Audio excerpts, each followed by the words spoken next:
একদিন সূর্য ঠিক মাঝ আকাশে এমনভাবে জ্বলছিল যেন রাগের আগুন ঝরছে।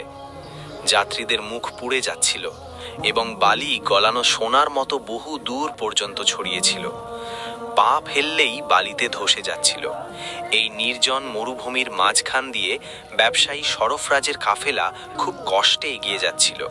কাফেলাটি একটি লম্বা সাপের মতো আঁকা বাঁকা টিলার মধ্য দিয়ে চলছিল।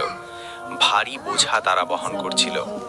কাফেলার সামনে সরফরাজ তার আরামদায়ক পালকিতে বসেছিল, যা রেশম দিয়ে সাজানো ছিল। সে তার মাটির কলসি থেকে ঠান্ডা পানি খাচ্ছিল। না মরুভূমির আগুন তাকে বিচলিত করছিল, না পশুদের আর্তনাদ। তার শুধু একটাই চিন্তা ছিল, রেশম আর মশলা বিক্রি করে কত লাভ হবে। তার চোখে ছিল সোনার চকচকে ভাব, এমন এক লোভ যা তার দয়া মায়াকে একদম অন্ধ করে দিয়েছিল।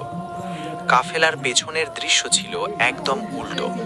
সেখানে লাল রঙের একটি বড় উট চলছিল, যাকে সবাই লাল বলে ডাকত।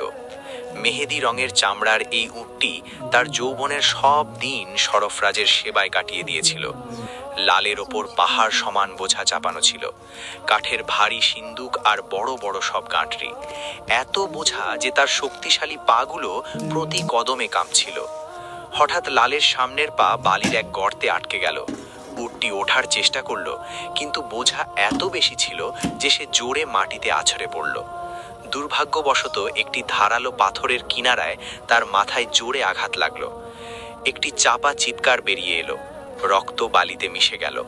লাল ওঠার চেষ্টা করলো, টলতে থাকলো। চোখ খুলল, কিন্তু অন্ধকার ছাড়া আর কিছুই দেখতে পেল না।